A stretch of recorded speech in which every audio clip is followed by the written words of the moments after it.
সুপ্রিয় দর্শক, আমি মোর্শেদুল ইসলাম স্বাগত জানাচ্ছি সম্পাদকীয়তে। আমাদের আজকের আলোচনার বিষয় বাংলাদেশের অগ্রযাত্রায় জঙ্গিবাদের হুমকি। আর এ নিয়ে আমাদের সাথে আজকে উপস্থিত রয়েছেন আলোচক হিসেবে হুমায়ুন কবির, সাবেক রাষ্ট্রদূত সচিব, এয়ার কমান্ডার ইশফাক ইলাহি চৌধুরী, অবসরপ্রাপ্ত নিরাপত্তা বিশ্লেষক, এবং মাইনুল আলম, বিশেষ প্রতিনিধি, দৈনিক ইত্তেফাক। প্রিয় দর্শক, আপনাদের বলে দিয়ে আপনারা ইচ্ছে করলে আমাদের সাথে সরাসরি এই আলোচনায় যোগ দিতে পারেন। আমাদেরকে ফোন করতে পারবেন যেই নাম্বারগুলো টেলিভিশনের পর্দায় দেখা যাবে সেই নাম্বারে।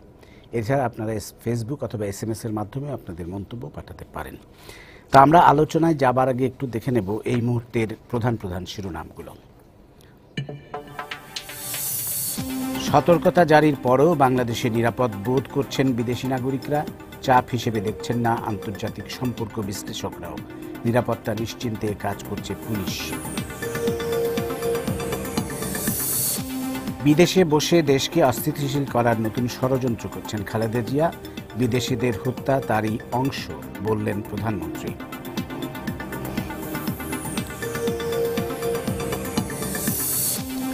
রংপুরে জাপানি নাগরিক হত্যার ঘটনায় তদন্ত কমিটির বৈঠক। বিএনপির নেতা বিপ্লবের রিমান্ড বাতিল, ছেড়ে দেয়া হয়েছে রাজশাহী থেকে আটক দুজনকে। সুন্দরগঞ্জে এমপি লিটনের গুলিতে আহত সৌরভের পরিবারের দিন কাটছে আতঙ্কে। চিকিৎসা ব্যয় ও নিজেদের নিরাপত্তা নিয়ে উদ্বেগ।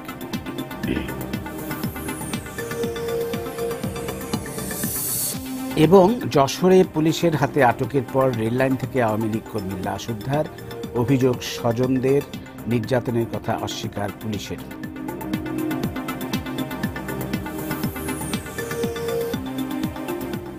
আমরা এবার চলে আসব আমাদের আজকের আলোচনায়। বাংলাদেশ এগিয়ে যাচ্ছে নিঃসন্দেহে, এটা বলার অপেক্ষা রাখে না। গত 6 বছর ধরে প্রবৃদ্ধি হচ্ছে 6.5 হারে, প্রায় 6-এর উপরে বলা যায়। এবং এবছর বিশ্বব্যাংকের IMF এর পূর্বাভাসে বলা হয়েছে যে 6.5 হবে এবং আগামী বছর সেটা 6.8 হবে। যদিও সরকার বলছে যে বছর 7 তারা ছুঁতে পারবে। যাই হোক, সবগুলো সূচকেই, অর্থনৈতিক সূচক ছাড়াও সামাজিক সূচকগুলো, খাদ্য নিরাপত্তার দিক থেকে শিক্ষা, নারীর অগ্রগতি, সব সূচকেই বাংলাদেশ কিন্তু এগিয়ে আছে। এবং বিদেশেও বাংলাদেশে একটা ইতিবাচক ভাবমূর্তি তৈরি হয়েছে। কিন্তু এই অবস্থায় আমরা দেখলাম যে জঙ্গিবাদের উত্থান নিয়ে একটা বড় শঙ্কা দেখা দিয়েছে বাংলাদেশেও। এবং পরপর দুজন বিদেশি হত্যা তারই একটা হয়তো আলামত। এই সব কিছু মিলে আপনি হুমায়ুন কবির, আপনার কাছে আসি প্রথমে, আপনি কি বলবেন যে কিভাবে এই হুমকিটা মোকাবেলা করবে বাংলাদেশ? ধন্যবাদ আপনাকে। আপনি যে আশাবাদ দিয়ে আজকের এই অনুষ্ঠান শুরু করলেন, আমি তার সাথে একমত। এবং এটা তো আমরা সবাই জানি যে বাংলাদেশের, আপনি 6 বছর বলেছেন, আমি বলবো যে গত 15 বছর ধরে আমরা বাংলাদেশ যে 6-এর উপরে, 6.6% উপরে কিন্তু আমরা প্রবৃদ্ধি পেয়েছি। এবং এটা একটা ইতিবাচক খবর। এবং এর ফলেই আমরা মিলেনিয়াম ডেভেলপমেন্ট গোলস যেগুলো ছিল সেগুলো বেশ অনেকগুলো, যেগুলো আমাদের জন্য আমি বলবো যে খুবই কাছাকাছি জিনিস, সেগুলো আমরা অ্যাচিভ করেছি। এবং বাংলাদেশ আন্তর্জাতিকভাবে তার স্বীকৃতিও পেয়েছে। এবং অতি সম্প্রতি নিউ ইয়র্কে জাতিসংঘে যে সাস্টেইনেবল ডেভেলপমেন্ট গোলস যেটা তৈরি করা হয়েছে আগামী 15 বছর জন্য, সেখানে অনেকগুলো বিষয় বাংলাদেশ কিন্তু কন্ট্রিবিউট করেছে। আমরা কিন্তু এতে একটা উল্লেখযোগ্য ভূমিকা রেখেছি এবং আমাদের কাছে গুরুত্বপূর্ণ, এবং আমাদের মতো অন্যান্য দেশগুলোর কাছে গুরুত্বপূর্ণ যে বিষয়গুলো আছে সেগুলো কিন্তু আমরা আন্তর্জাতিক পরিমণ্ডলে নিয়ে গেছি। এবং তারা আমাদের এই বক্তব্য গ্রহণ করে সেটাকে এই সাস্টেইনেবল ডেভেলপমেন্টাল গোলসের অংশ হিসাবে তারা এটাকে স্বীকৃতি দিয়েছে। এগুলো সবগুলোই আমাদের ইতিবাচক বিষয়। কিন্তু এবার এরপরের যেটা আজকে আপনি যে খবরগুলো পড়ছিলেন, তার 5টা খবরের মধ্যে 3টা খবরই কিন্তু আমাদের জন্য খুব আশাব্যঞ্জক কোনো একটা নির্দেশনা দেয় না। এবং আমরা সাম্প্রতিক সপ্তাহগুলোতে আমরা দেখেছি যে বাংলাদেশে বিশেষ করে 2জন বিদেশি নাগরিকের হত্যার ঘটনার পরে কিন্তু আমরা এক ধরনের শঙ্কার মধ্যে পড়ে যাচ্ছি। এবং এখানে আমি এটা নিয়ে অনেক লেখালেখি হয়েছে, পত্রপত্রিকা আলাপ আলোচনা হচ্ছে। আমি 3টে ভাগে জিনিসটাকে দেখতে চাইব। প্রথম যেটা হচ্ছে সেটা হচ্ছে যে কোনো নাগরিক, যে কোনো মানুষের হত্যাকাণ্ড, এটা আইনের বিচারে একটা অন্যায় ক্রাইম, এই ক্রাইমের বিচার হওয়া, এটা না হওয়া এবং এটা যাতে না ঘটে তার নিরাপত্তার ব্যবস্থা করে এটা রাষ্ট্র বা সরকারের দায়িত্ব। তো সেই বিবেচনায় এই ঘটনাটা নিন্দনীয়, আমরা এটাকে ঘৃণা করছি এবং এটা যারাই দায়ী যারাই দায়ী সুষ্ঠু ইনভেস্টিগেশন হোক এবং কারা দায়ী সেটা নির্ধারিত হোক এবং তাদের শাস্তি হোক এবং এ ধরনের ঘটনা যে ভবিষ্যতে না ঘটে সেই জন্য সরকার উদ্যোগ নেক। এবং আমরা দেখতে পাচ্ছি কিছু কিছু উদ্যোগ চোখে পড়ছে, যেমন আমাদের কূটনৈতিকভাবে বিদেশি যারা এখানে রাষ্ট্রদূত আছেন তাদের সাথে আমাদের পররাষ্ট্রমন্ত্রী মহোদয় কথা বলেছেন, বিভিন্ন মন্ত্রীরা যারা সংশ্লিষ্ট মন্ত্রীরা তাদেরকে আশ্বস্ত করছেন। আজকেও আমরা দেখলাম যে এখানে যে অঞ্চল যেখানে তারা থাকেন বনানী গুলশান অঞ্চলে নিরাপত্তা বৃদ্ধি করা হয়েছে, বিশেষ ব্যবস্থা নেওয়া হয়েছে, সেগুলো এটা আমি মনে করি সরকারের দিক থেকে ইতিবাচক এবং দৃশ্যমানতার দিক থেকে এই বিষয়টার প্রতি সরকারের মনোযোগ আছে, সেটা কিন্তু দেখছি আমরা। এখন অন্য আরেকটা যে বিষয় এসছে সেটা হচ্ছে যে এখানে আরেকটা বিষয় আমি বলে শেষ, অন্য বিষয়টা যে সেটা হচ্ছে যে এখানে ধরেন যেটা খুব জরুরি সেটা হচ্ছে যে বিষয়টা কেন ঘটলো, কারা এর সাথে সংশ্লিষ্ট, এটা জানা কিন্তু আমাদের জন্য খুব জরুরি। কারণ যে ঘটনাটা নিয়ে যে ধরনের আলাপ আলোচনা হচ্ছে, যে ধরনের বিস্তার আমরা লক্ষ্য করছি, সে জায়গায় কিন্তু identifying the criminals and the nature of এই ক্রিমিনাল অ্যাক্টিভিটি এটা খুব জানা আমাদের খুব জরুরি। এবং আমি মনে করি যে এটা সরকার এবং বাংলাদেশ এবং বাংলাদেশের জনগণ সবার জন্যই কিন্তু এই বিষয়টাতে নির্লিপ্তভাবে ইনভেস্টিগেশন করে এটার কারণ নির্ধারণ করা দরকার, কারা সংশ্লিষ্ট সেটা আমাদের জানা দরকার আমাদের বর্তমান এবং ভবিষ্যতের জন্য। দ্বিতীয় বিষয়টা যেটা আমি দেখতে চাই সেটা হচ্ছে যে বিষয়টা ক্রিমিনাল অ্যাক্টিভিটি, এটা আমরা জানি, এটা বিচারের সম্মুখীন হবে বা আমাদের যারা নিরাপত্তার সাথে সংশ্লিষ্ট তারা এতে কাজ করছে। কিন্তু যে জায়গাটা আমাদের জন্য সমস্যা তৈরি হচ্ছে সেটা হচ্ছে আমাদের ভাবমূর্তি নিয়ে। আপনি যেটা বলছিলেন একটা ইতিবাচক ধারাবাহিক ভাবমূর্তির মধ্যে এখন একটা শঙ্কা, কালো মেঘ যেন আমরা দেখতে পাচ্ছি।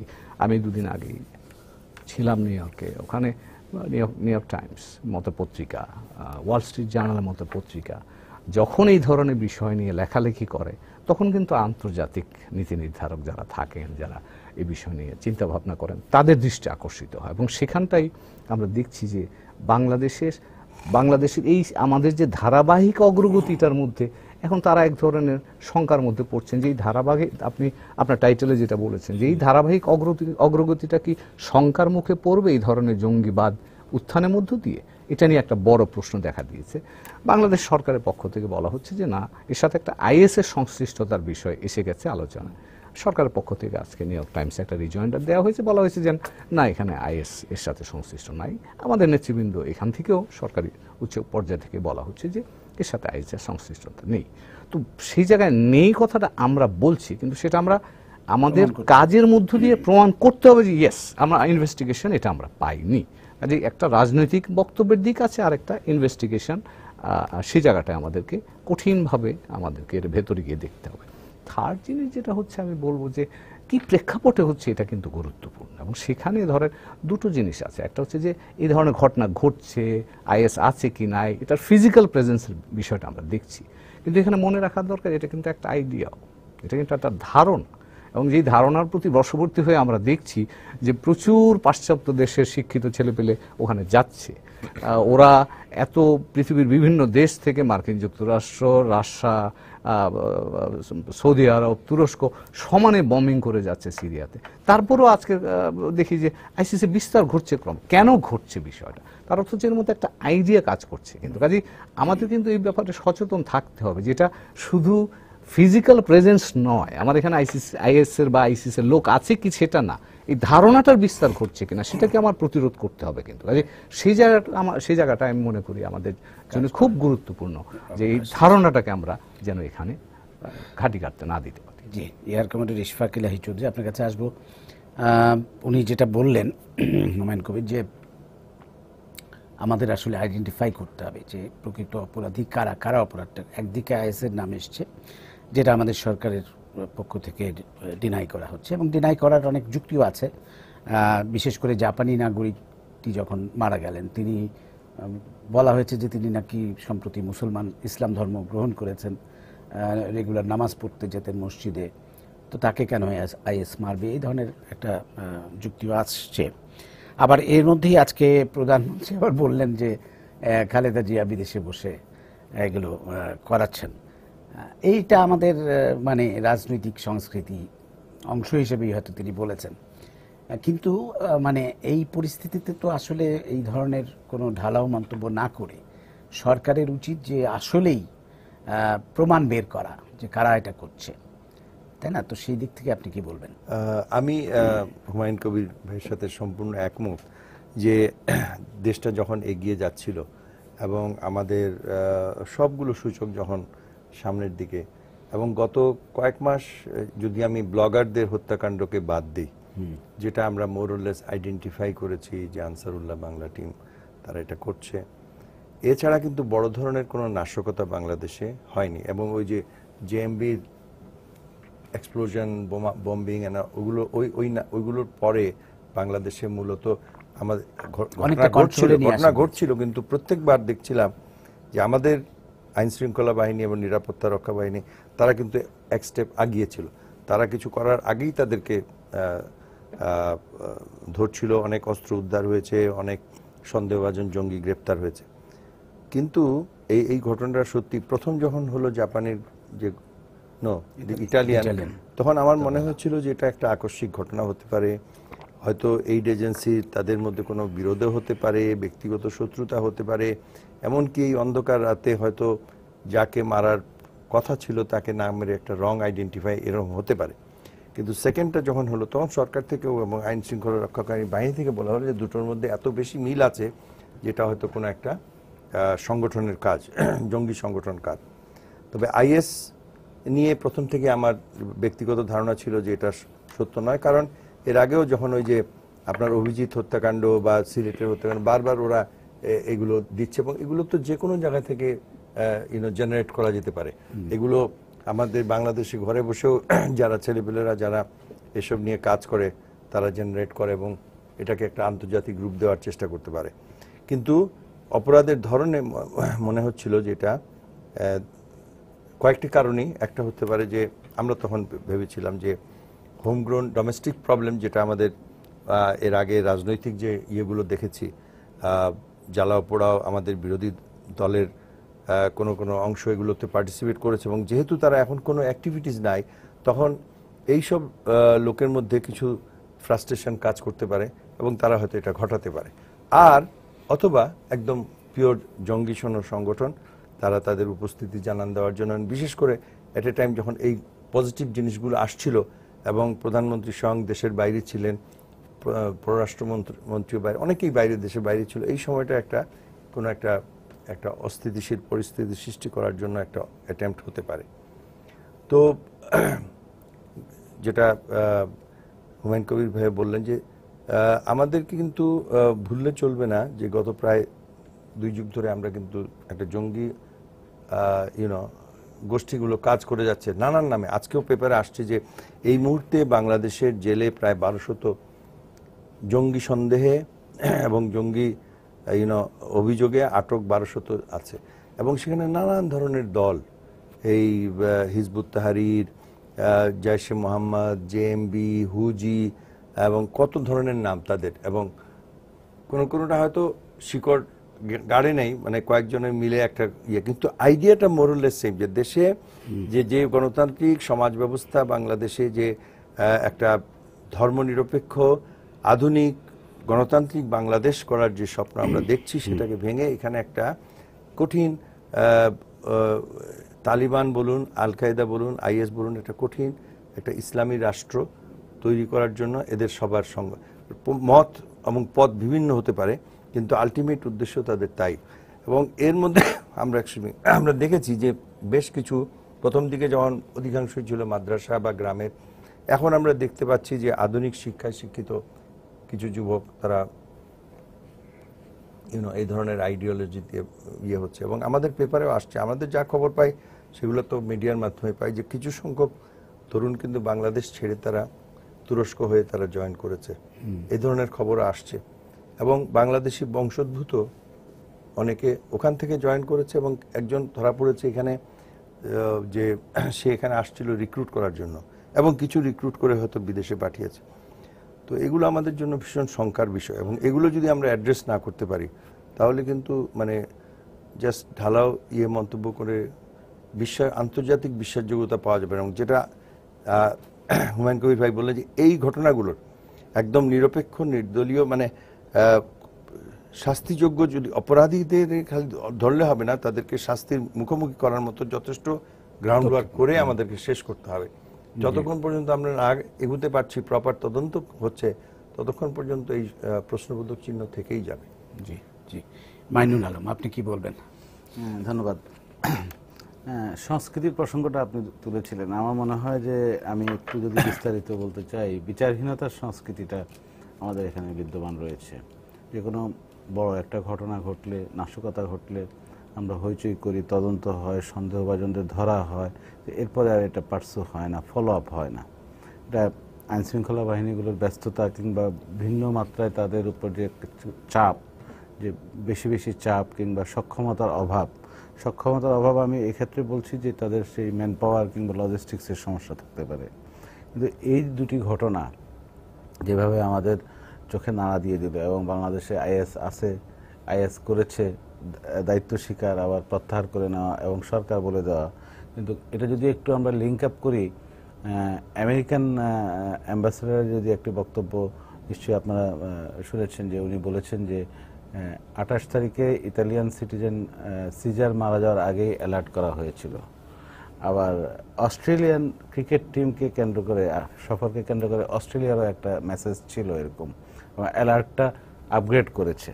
এই ট্রাভেল অ্যালার্ট আপগ্রেড করা কিংবা এই সিদ্ধান্তগুলো তাদের নিজস্ব প্রক্রিয়ায় তথ্যের ভিত্তিতে করা, কিন্তু আমাদের সাথে বাংলাদেশের আইনশৃঙ্খলা বাহিনী, গোয়েন্দা বাহিনীর সাথে শেয়ার করা যে ব্যাপারগুলো, আবার সরকার বলেছে যে ইনফরমেশন ছিল, বিদেশিদের অ্যালার্ট করে দিয়েছে, এবং ইনফরমেশন ছিল যে হয়তো কোনো ইম্পর্টেন্ট স্থাপনা, কোনো ক্রাউড, কোনো ভিআইপি কিংবা রাজনৈতিক ব্যক্তিত্ব, সরকারের কোনো ব্যক্তিত্বের উপর হামলা হতে পারে, কিন্তু বিদেশিদের উপর হামলাটা এটা ধারণা করা যায়নি।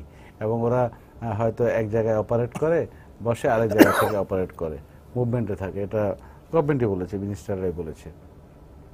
তো এটা বোধহয় এখন চোখ খুলে দেওয়ার মতো একটা অবস্থা। কারণ আইএস এই বিতর্ক আমি খুব পর্যাপ্ত কিংবা আমি সময় উপযোগী মনে করি না। কারণ দৃষ্টিটা অন্যদিকে সরিয়ে না নিয়ে এই বিতর্কে আমরা খুব বেশি ব্যস্ত না থেকে বোধহয় দুটো হত্যাকাণ্ডের মূল একেবারে শিকড়টা তুলে আনা দরকার, না হয় আবার সেই বিচারহীনতার সংস্কৃতিতে আমরা পড়ে যাব। এবং বহু ঘটনা ঘটেছে, আমরা কোনো সুরাহা করতে পারিনি। ঠিক একইভাবে আরেকটা প্রাসঙ্গিক ইস্যু বলবো, গত 2-1 বছরে কিংবা 1 বছরে বেশ কয়েকটি ঘটনা ঘটেছে আইনশৃঙ্খলা বাহিনীর সদস্যরা যে করেছে, যে আইএস সন্দেহে অনেককে ধরেছে, ভিডিও চিত্র আমরা দেখেছি, কিংবা বিভিন্ন স্টেটমেন্ট এসছে গণমাধ্যমে, আইএস সন্দেহে ওরা এখানে ট্রেনিং নিতে এসছে, ট্রেনিং নিয়ে আইএসে যোগ দেওয়ার কথা ছিল, পুলিশ ধরেছে, আইনশৃঙ্খলা বাহিনী ধরেছে। তো এখানে সম্মানিত রাষ্ট্রদূত হুমায়ুন কবির সাহেব বললেন যে আইএসের তৎপরতা, সংগঠিত কার্যক্রম, অ্যাকশন এখানে আছে কিনা, এটা হচ্ছে আইএসের ধারণাটা। এখন আজকাল এই ডিজিটাল যুগে কিংবা ভার্চুয়াল এইজে কলেজ ইউনিভার্সিটির ছেলে মেয়েরা আইএস নিয়ে পড়াশোনা করছে কিংবা জানার আগ্রহ, গুগলে গিয়ে সার্চ করে আইএস কোথায় কাজ করছে, কিভাবে আইএস হয়, কারা যাচ্ছে, এটা আসছে। এটা একটা ধারণা এই সমাজে উঠতি তরুণ বয়সের ছাত্রছাত্রীদের মধ্যে চলে গেছে। আমার এই ঘনিষ্ঠ একজন আত্মীয় গত 2 মাস আগে তার অভিভাবক বললো যে ও তো আইএস এর খোঁজখবর নিচ্ছে, ব্যাপারটা কি? আমি আতঙ্কিত হয়ে গেলাম, পরে এটা জেনে বুঝে গেলাম তাই এটা একটা খুবই মারাত্মক ব্যাপার। এই ধারণাটা ঢুকে গেছে সমাজের একটা জেনারেশনের মধ্যে, এই জেনারেশন, এবং এর থেকে এটার ব্যাপ্তি হচ্ছে। এখন তো দেখে গেলাম যে আমরা আইএস এর নামে এখানে হচ্ছে, যদিও এটার সক্রিয়তা কিংবা বাস্তব কোনো প্রমাণ নেই কিংবা উপস্থিতি নেই, কিন্তু আইএস কিংবা এ ধরনের জঙ্গি, বাদ দিলাম আইএস, কিন্তু আমাদের এখানে তো জঙ্গি সংগঠনগুলোর তৎপরতা আছে। এখানে হিজবুত তাহরির কখনো প্রকাশ্যে, কখনো অপ্রকাশ্যে, গোপনে, ইনডাইরেক্টলি ওরা কাজ করছে। নিষিদ্ধ সংগঠিত সংগঠনগুলো আছে। আনসারুল্লাহ বাহিনী আমাদের বেশ কয়েকজন সৃজনশীল বিজ্ঞান মনস্ক লেখককে খুন করেছে এবং দায়িত্ব স্বীকার করেছে। সুতরাং এখানে বোধহয় তৃপ্তির চেয়ে কিংবা সন্তুষ্টির চেয়ে আমার মনে হয় চোখ কান খাড়া রাখাটা জরুরি। এই কারণে আমি গোয়েন্দা সংস্থার আইনশৃঙ্খলা বাহিনীর বরাদ দিয়ে বলছি যে আপনি থাইল্যান্ডে বোম অ্যাটাকের প্রধান যে ব্যক্তিটি, সে বাংলাদেশে এসে থেকে ঘুরে চলে গেছে। এরপর থাইল্যান্ড সরকার বাংলাদেশকে বলেছে যে ঠিকই বাংলাদেশে এসছে এবং কীভাবে তারপর হইচই কিংবা ইনফরমেশন শেয়ারিং হচ্ছে। এখানে প্রতিটি পদে পদে কিংবা যেভাবে যেভাবে পদক্ষেপ নেওয়া দরকার এটা বোধহয় একেবারে মনিটরিং, সার্ভেলেন্স সব ধরনের এই ক্ষেত্রে বোধহয় মনোনিবেশ করা দরকার। আর আপনি যে শুরুতে বললেন যে অগ্রগতির যে বাংলাদেশের অগ্রগতির যে ট্র্যাকে আছে, এই ট্র্যাক এটা ঠিক, বাংলাদেশের অগ্রগতির ট্র্যাকে আছে, কিন্তু ট্র্যাকচ্যুত করার জন্য অনেক কাজ হচ্ছে। বাংলাদেশকে ট্র্যাকচ্যুত করার জন্য আমাদের শুভাকাঙ্ক্ষী মহল হোক, আমাদের ভেতরের লোক হোক, বাইরের লোক হোক, কাছাকাছি নিকট দূরত্বের লোক হোক, এরা আছে বাংলাদেশ যে ট্র্যাকে এগিয়ে যাচ্ছে, সেটা বাংলাদেশকে বুঝতে হবে। এই 16 কোটি মানুষের যে অগ্রযাত্রা, বাংলাদেশ যে ইমেজ সংকটে ছিল বেশ কয়েক বছর আগে, এখন বাংলাদেশ একটা পর্যায়ে গেছে। সে বাংলাদেশ এখন টেক আপ পর্যায়ে। বাংলাদেশ নিম্ন এলডিসি থেকে বাংলাদেশ একটি নিম্ন মধ্য আয়ের দেশে যাচ্ছে। বাংলাদেশ হয়তো ভবিষ্যতে যে লক্ষ্যমাত্রা নিয়েছে সেই লক্ষ্যমাত্রা এগিয়ে যাবে, কিন্তু এই যে ঘটনাগুলো আমাদের কতটুকু পিছিয়ে দিচ্ছে, কতটুকু আঘাত করছে, সে বিষয়ে বোধহয় দেখা দরকার। জি, হুমায়ুন কবির, আপনার কাছে আসবো। বাংলাদেশের স্বাধীনতার পর যেখানে বাংলাদেশের অর্থনীতির আকার ছিল 5,000 কোটি টাকা, সেটা বেড়ে এখন 4 দশক পর এটা হয়েছে 8 লক্ষ কোটি টাকা। কিভাবে বাংলাদেশ এগিয়ে যাচ্ছে তার একটি প্রমাণ। এবং আন্তর্জাতিক বিশ্লেষকরাই অনেকেই আশা করছেন যে 2050 সালের মধ্যে বাংলাদেশ উন্নত অর্থনীতির দেশকে ছাড়িয়ে যাবে। তো এই একটা অবস্থার মধ্যে আমরা যাচ্ছি, কিন্তু পাশাপাশি এটাও সত্য যে বিশ্বে যে অস্থিরতা, এখন সারা বিশ্বের যে অস্থিরতা, সেটি বাংলাদেশকে ছুবে, এতে কোনো সন্দেহ নেই। মানে এখন তো পৃথিবীটা খুব, এই তথ্য প্রযুক্তির যুগে পৃথিবীটা খুব কাছের হয়ে গেছে। একটা দেশের সমস্যা আরেকটা দেশকে ছুঁয়ে যাবে, এটা ঠিক। তো সেই একটা হুমকির মধ্যেও বাংলাদেশ আছে। তো এই ব্যাপারটি আপনি কি বলবেন, যে এই হুমকিটা যদি আমরা মোকাবেলা না করতে পারি, তাহলে কিন্তু এই যে অগ্রযাত্রা হয়তো একটা পর্যায়ে গিয়ে থেমে যাবে? আপনি সঠিক বলেছেন। আমি আবারও কয়েকটা ভাগে ভাগ করে বিষয়টাকে দেখছি। এই ধরুন, আমাদের যে অর্থনৈতিক অগ্রযাত্রার কথাটা বললেন, অসাধারণ অগ্রগতি আমাদের হয়েছে, অস্বীকার করার উপায় নেই। গত 45 বছরে বাংলাদেশ 71 সালের মহান মুক্তিযুদ্ধের পরে আমরা যেখান থেকে শুরু করি, তাতে অনেক দূরে গিয়েছি। আমরা আরো যেতে পারতাম। আমরা আরো মুক্তিযুদ্ধের চেতনাকে যদি আমরা ধারণ করে, বা আমরা যদি মুক্তিযুদ্ধের এটা অনুপ্রেরণাটাকে মনে করি, সেই স্বপ্নটা নিয়ে যাই, তাহলে আরো অনেক দূর যাওয়ার কথা ছিল, কিন্তু আমরা অনেক দূর এগিয়েছি। এখন এই অগ্রযাত্রার একটা প্রধান বিষয় আমার কাছে মনে হয়, সেটা হচ্ছে যে 2টা জিনিস এখানে একই সাথে কাজ করেছিল বলে এটা আমরা পেয়েছি। একটা হচ্ছে যে আপনি লক্ষ্য করবেন যে বাংলাদেশের অর্থনৈতিক বিকাশের ধাপগুলোতে, প্রতিটা ধাপেই কিন্তু আমরা সকল সরকার কিন্তু অর্থনৈতিক লক্ষ্যমাত্রা সম্পর্কে ঐক্যমত্যের মধ্যে ছিল। অর্থাৎ আমরা সেই বঙ্গবন্ধুর আমলেই কিন্তু 75 সালেই কিন্তু আমরা আমাদের স্টেট কন্ট্রোল ইকোনমি থেকে বা সোশ্যালিস্টিক ইকোনমি থেকে আমরা কিন্তু আস্তে আস্তে অর্থনীতিটাকে উন্মুক্ত করা শুরু করলাম, যেটা এর পরবর্তী পর্যায়ে আরও বেশি উন্মুক্ত হয়েছে। প্রতিটি সরকার কিন্তু সেই অর্থনৈতিক মডেল বা সেই কাঠামোটা ধরে এগিয়েছে। কাজে আমরা এটা ধরে নিতে পারি যে এই অর্থনৈতিক অগ্রযাত্রার মধ্যে সকল রাজনৈতিক দলের ঐক্যমত্যটা ছিল। এটা একটা প্রধান বিষয়, কিন্তু একটা মৌলিক উপাদান হিসেবে মনে করতে পারি। দ্বিতীয় যে উপাদানটা ছিল সেটা হচ্ছে যে জনগণকে কিন্তু এর সাথে আমরা সম্পৃক্ত করেছি। আজকে বাংলাদেশের driver of economic growth is a people. আজকে যে আপনি লক্ষ্য করেন, অর্থনীতির 95% হচ্ছে প্রাইভেট সেক্টর থেকে। প্রাইভেট সেক্টর মানেই ব্যক্তি এবং সাধারণ মানুষের অংশগ্রহণ। তো কাজেই এই অর্থনৈতিক বিকাশের ক্ষেত্রে আমাদের ঐক্যমত্য মডেলটা নিয়ে এবং সাধারণ মানুষের নিরবচ্ছিন্ন ইনোভেশন যদি বলেন, পার্টিসিপেশন বলেন, সেটা কিন্তু অনবরত হয়ে চলছে। এবং যে কারণে আপনি আমাদের গার্মেন্টস সেক্টর বলেন, আমাদের আপনি ফার্মাসিউটিক্যাল সেক্টর বলেন, আমাদের এগ্রিকালচার বলেন, আপনি যেখানেই যাবেন আপনি দেখবেন ইভেন মাইগ্রেশন, আমাদের যে লোকগুলো বাইরে যাচ্ছে, এর আপনি ধরেন বেশিরভাগ মানে কি 90% লোকই তো নিজের উদ্যোগেই যাচ্ছে। কাজে এই সবগুলো জিনিসই কিন্তু একসাথে সাযুজ্যপূর্ণভাবে থাকার কারণে কিন্তু আমাদের অর্থনৈতিক অগ্রযাত্রাটায় আমরা একটা লক্ষ্যে পৌঁছতে পারছি, বা আমরা লক্ষ্যের দিকে এগিয়ে যাচ্ছি সঠিকভাবে। সামাজিক উন্নয়নের দিকে যদি আসেন, আপনি দেখেন সামাজিক উন্নয়নে শিক্ষা বলেন, নারীর অগ্রগতি বলেন, স্বাস্থ্য সেবা বলেন, এগুলি নিয়ে কিন্তু আসলে কোনো বিভিন্ন রাজনৈতিক দলগুলোর মধ্যে কিন্তু খুব একটা তফাৎ নেই। সবাই কিন্তু একটা এজেন্ডা, একটা মডেলকে ধরে যায়।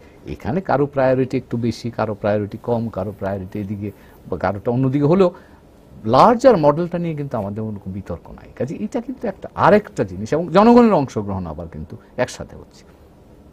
যেই জায়গাটায় আমাদের সমস্যাটা তৈরি হচ্ছে সেটা হচ্ছে রাজনৈতিক জায়গাটাতে আমরা খুব সেই ঐক্যমত্যটা করতে পারিনি এখন। আপনি লক্ষ্য করবেন যে এখনো পর্যন্ত আমরা সরকার পরিবর্তনের একটা কাঠামো কিন্তু দুর্ভাগ্যজনকভাবে আমরা তৈরি করতে পারিনি। আমরা অনেক এক্সপেরিমেন্ট করেছি, কোনোটা সফল হয়েছে, কোনোটা হয়নি।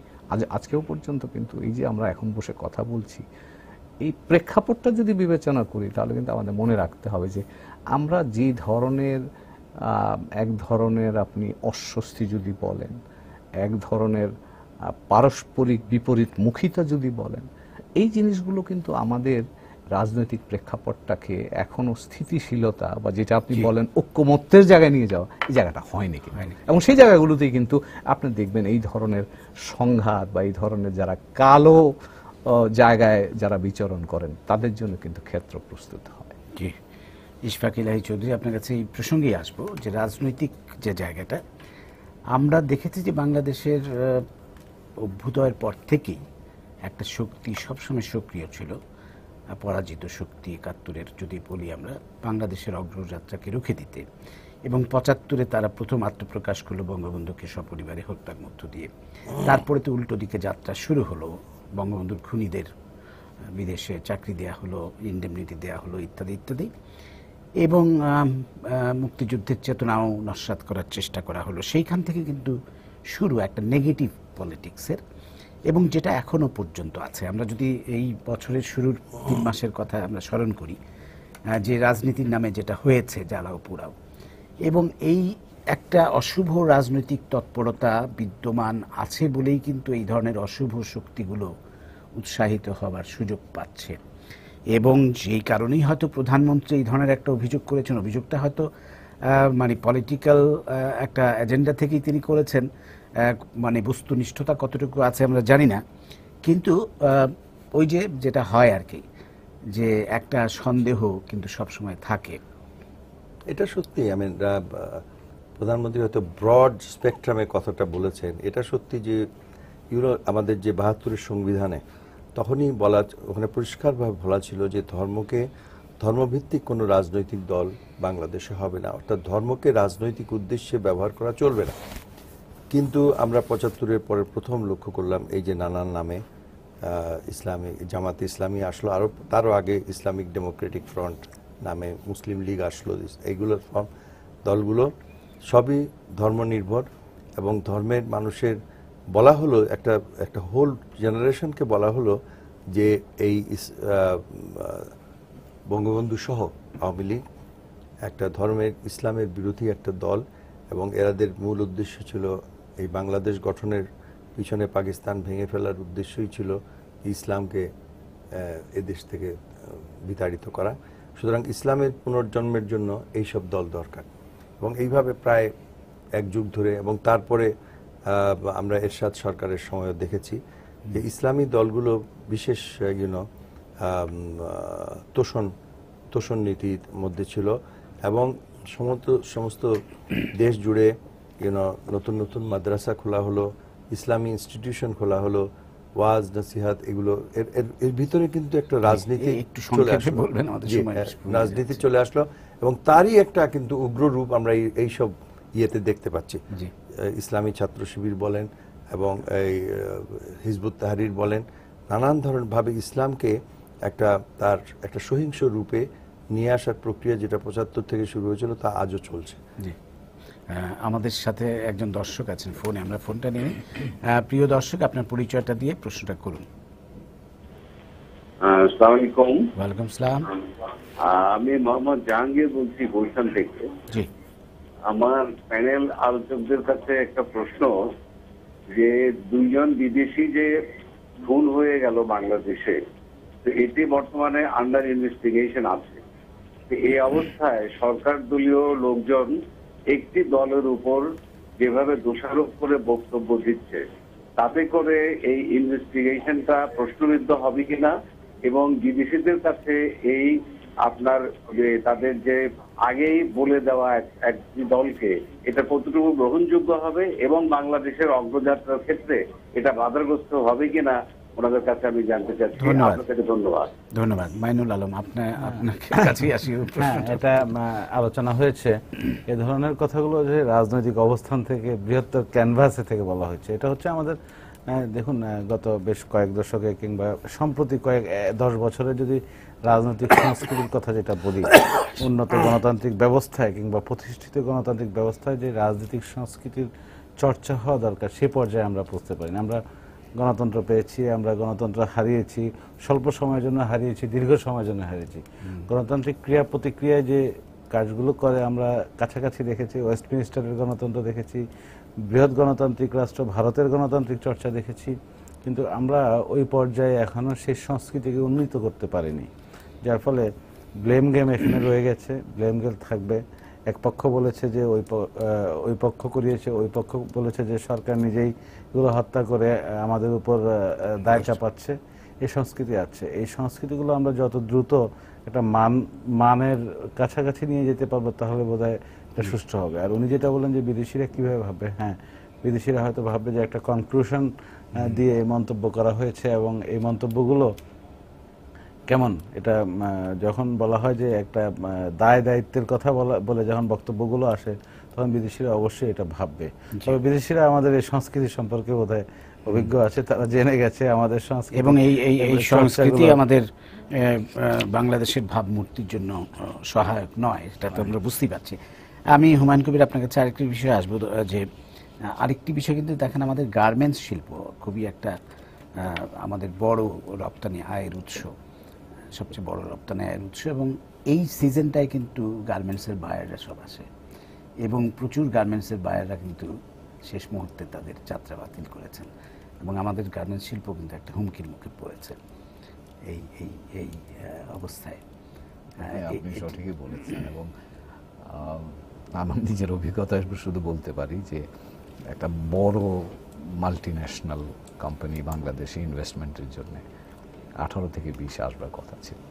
গত পরশুদিন তারা আমাকে বলেছে তারা আসবে না। এখন আমরা, মইনুল সাহেব যেটা বললেন, আমরা ভেতরে আমরা কি করি সেটা বুঝতে পারি, কিন্তু বাইরের লোকেরা আমাদেরকে কিভাবে দেখে সেই জায়গাটা কিন্তু আমাদের আর একটু সচেতন হওয়া দরকার। আমরা নিশ্চয়ই এখানে দুটো জিনিস আমাদের মনে রাখতে হবে। একটা হচ্ছে যে বাইরের পৃথিবীকে আমাদের দরকার, আমাদের উন্নয়ন বলেন, আমাদের অগ্রগতি বলেন, আমাদের অর্থনৈতিক অগ্রযাত্রাকে অব্যাহত রাখতে হলে আমাদের বাইরের পৃথিবীর উপর নির্ভর করতে হবে। কিন্তু সেই সাথে যেটা দরকার, আমাদেরকেও কিন্তু বাইরের পৃথিবীটাকে বুঝতে হবে, কারণ এটা যদি আমরা না বুঝি, এই যে ধরেন আপনার, এটা আমরা তো সবাই জানি, এখন অস্ট্রেলিয়ান ক্রিকেট টিম আসলো না, বায়ার্সরা, গার্মেন্টস বায়ার্সরা আসলো না। এখন তারা কিন্তু এই ঘটনাগুলোকে আমরা যেভাবে দেখছি সেভাবে দেখছে না, তারা দেখছে এটাকে বিপদের শঙ্কা হিসাবে। আমরা এখানে হয়তো এর মধ্যে দিয়ে কিছু রাজনৈতিক গেইন আমরা করতে চাচ্ছি বা এটাকে ওইভাবে দেখছি, তারা কিন্তু সেটাকে সেভাবে দেখে না, তারা কিন্তু এটাকে আরো লার্জার কনটেক্সট থেকে দেখছে। কাজেই আমি মনে করি যে আমাদেরও ইকোনমিতে যে ম্যাচিউরিটি আমরা দেখিয়েছি, সোশ্যাল প্রগ্রেসে যে ম্যাচিউরিটি দেখিয়েছি, আজকে বোধহয় সময় এসছে যে মধ্য আয়ের বাংলাদেশের কথা যখন বলি, পলিটিক্যাল তখন আমাদের এই আমরা মধ্য আয়ের রাজনীতিটা করতে হবে। তা যদি না করতে পারি তাহলে কিন্তু ওই সাজুজ্যটা তৈরি হবে, এবং তাহলে ওই যে জায়গাটায় আমরা হোঁচট খাচ্ছি সেই হোঁচটটা হয়তো খেতে হবে।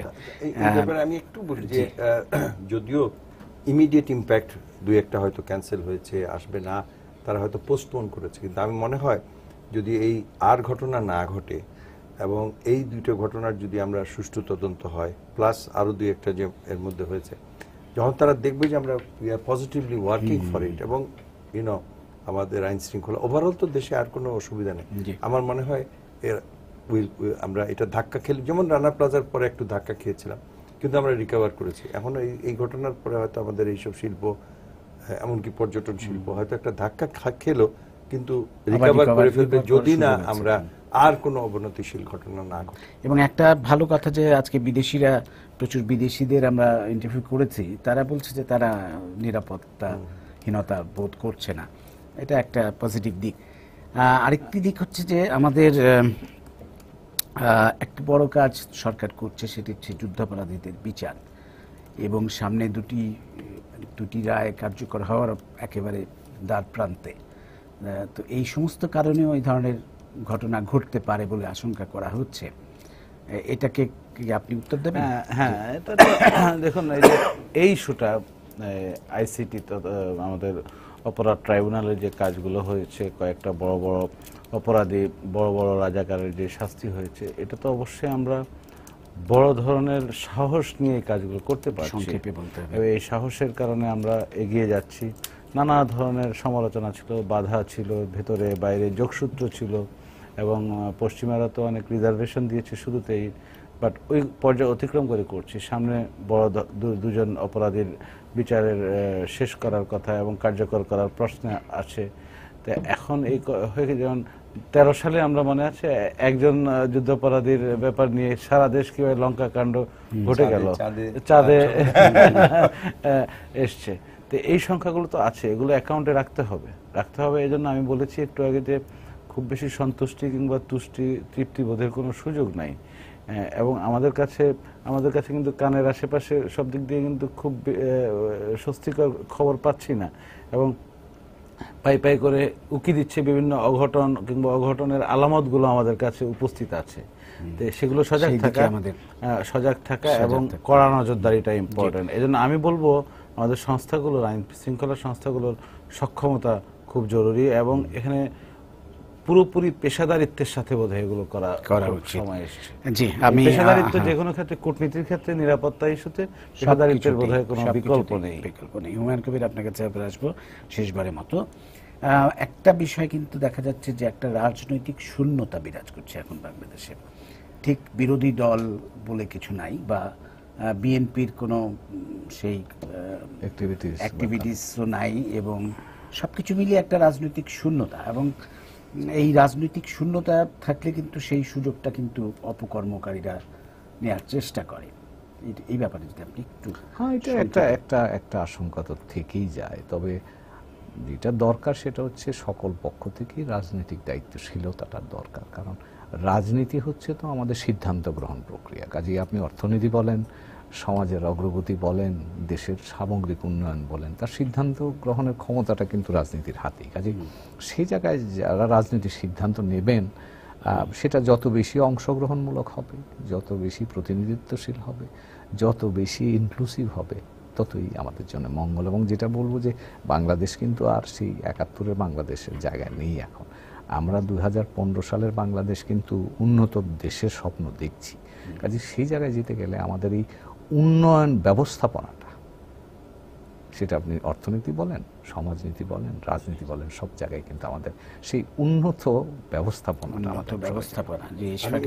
এটা যোগ করবো যে এখন আমার মনে হয় বিএনপি মেইন অপোজিশন ধরি, তাদের মধ্যে অনেক আছে যারা আমি মনে করি আধুনিক গণতান্ত্রিক সমাজ ব্যবস্থায় বিশ্বাসী।